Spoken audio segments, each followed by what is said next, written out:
The only difference between a videographer and a pro videographer is a pro videographer makes money. And the only thing that took a videographer to becoming a pro videographer is starting to look at their craft as a business. And so that's what we're gonna be breaking down today, because all you need in order to go from being a videographer to a pro is literally a business plan. That business plan will set you on the trajectory in order to start taking this passion and making some profit. Now, there are 6 things that we're gonna be going over today as far as being able to do this, but the first one is actually the most important, and this is making a very firm decision. This is deciding who do you want to serve. Now, I get it. When you're first starting out, you kind of want to shoot everything because you're not really sure where you want to get started. But it is really important to start to narrow down the service that you want to offer.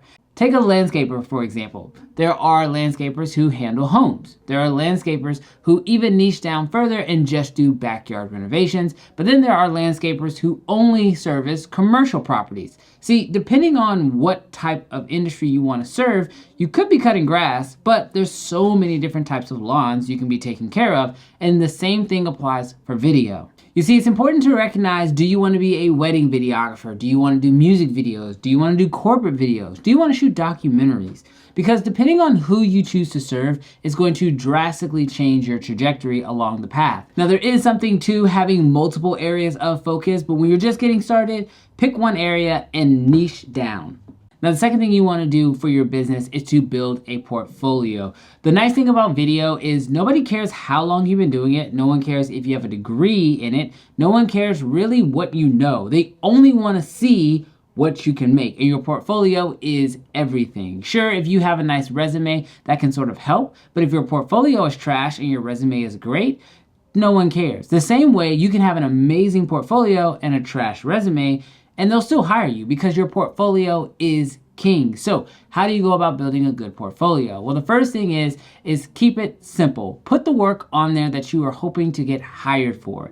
Now, one mistake that I personally made when I was getting started was I tried to show that I could do a little bit of everything on my portfolio. I had concert footage, I had interviews, I had real estate, I had weddings, I had you name it, it was probably on my website. And what I found out from talking to clients who came to my website and then bounced off, and then I later was able to follow up and figure out why they didn't actually go about booking me, they said that it looked like I was doing everything, which meant that I wasn't good at doing any one thing. And this kind of goes back to the first point. When you figure out who you want to serve, you need to make sure that your portfolio speaks to them. It's actually sort of a turnoff for clients when they go to your website and they see things that don't necessarily go hand in hand with their niche. Because you got to remember, they're going to be looking at a couple different videographers. So let's say someone's looking for a wedding, for example, and they go to your website and they see like 6 different types of videos and only one of them is a wedding. But then they go to someone else's website and they only have weddings on there and all their weddings look amazing. Now, your one wedding might look really, really good, but because this other website, this other portfolio looks like it's 100% tailored to their needs, that's who they're going to end up going with. So this is why it's so important for you to build a portfolio that speaks to your client.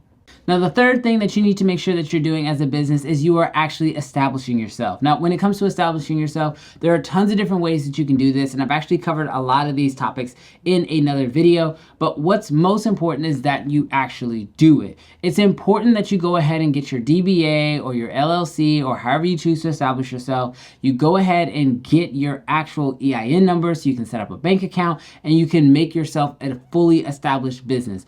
Don't skip this task because the last thing you want to do is miss out on a job because you're not set up properly. So now that we've taken care of the first 3 steps, now we need to hop into step number 4, which is to build an offer. Now, this is very important as a videographer, and I'll be honest with you, depending on the industry you go into, this can be easier or harder. See, for example, most of the time when you're working with wedding videographers, they have packages. This is their offer.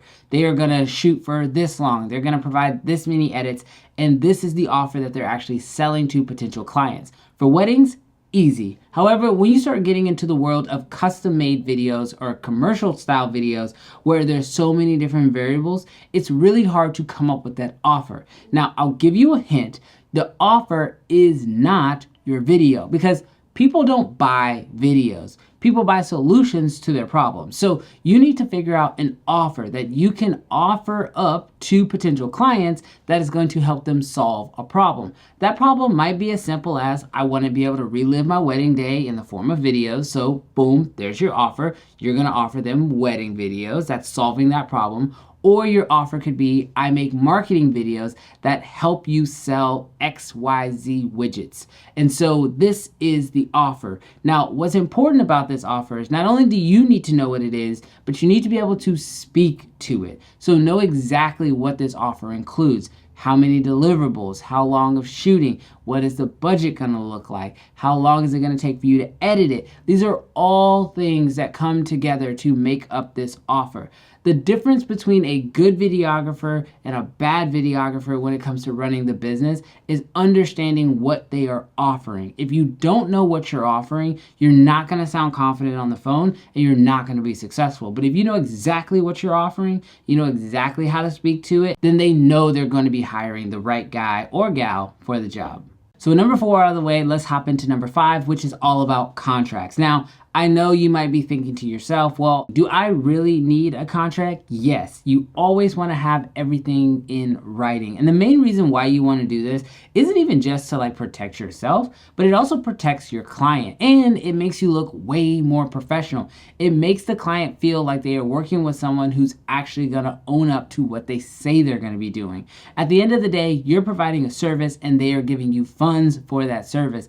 And there is an exchange and both parties are taking a risk when working with one another. What do contracts do? They allow both parties to fully understand what they're agreeing to in the process. Now, if you don't know how to write a contract, or maybe you've never gone down this path before, I do have my own set of contracts, which, full transparency, I'm not actually trying to make any money off of them. I actually give not only the contracts, but a full document bundle that has things like release forms, invoices, contracts, and so many other things in there. And so if you do need that, you can definitely check the links in the description in order to get those. All right, and the 6th thing that you need to be prepared for is that now it is time to work. When it comes to the differences between a videographer and a pro videographer, it's not just about the money, but it is also about the work. See, a videographer can wait for inspiration to hit and choose to create when they want to, but a professional doesn't always have that luxury. And this is me just being fully honest and transparent with you.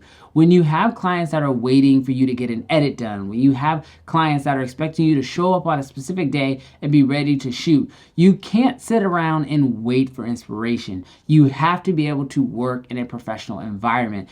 And the creators that can do this make all the differences. You know, when I was first starting out in my videography journey, there was another filmmaker who I worked with a lot. And he, as far as I was concerned, was a far better videographer than I was. He was way more talented. His eye was better. He had more knowledge when it came to how to actually operate and shoot with cameras. But when we were both starting in our journeys, I realized after about a year, and then especially going into year 2 of my journey, that he kind of fell off and he stopped shooting video and ultimately ended up getting a desk job while I continued to run my videography business and have now grown it into what we have today.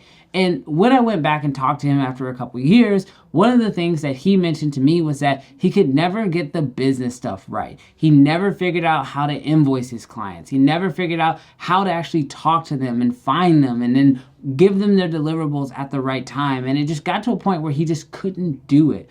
And the only difference between his journey and my journey was that with my journey, I focused a lot on the business because I understood that if I didn't focus on the business, I wouldn't have the flexibility, the time, or the resources in order to continue to create. So if you are a videographer who is thinking about starting your own business, or maybe you're already on that journey, remember that the business side of what you do allows you to be creative. So don't look at it as a burden. Look at it as an opportunity that allows you to keep creating and doing what you love. Now, this video is actually part 1 of an ongoing series that's going to be coming here to YouTube. I used to have a series called Business Monday, which you can still find here on the channel, but I am bringing that series back every Monday for the next 4 weeks. We're going to be uploading a new Business Monday topic. However, I have a secret surprise for you guys who stuck around to the video this long. If you don't want to wait for each week's video to come out, you can actually check out all 4 videos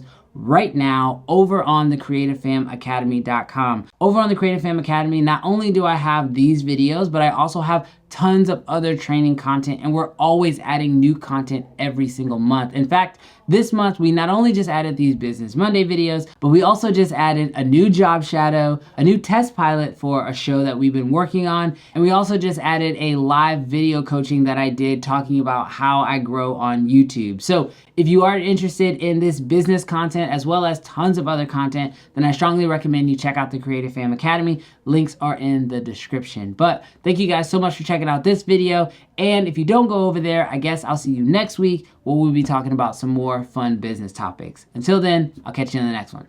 Peace.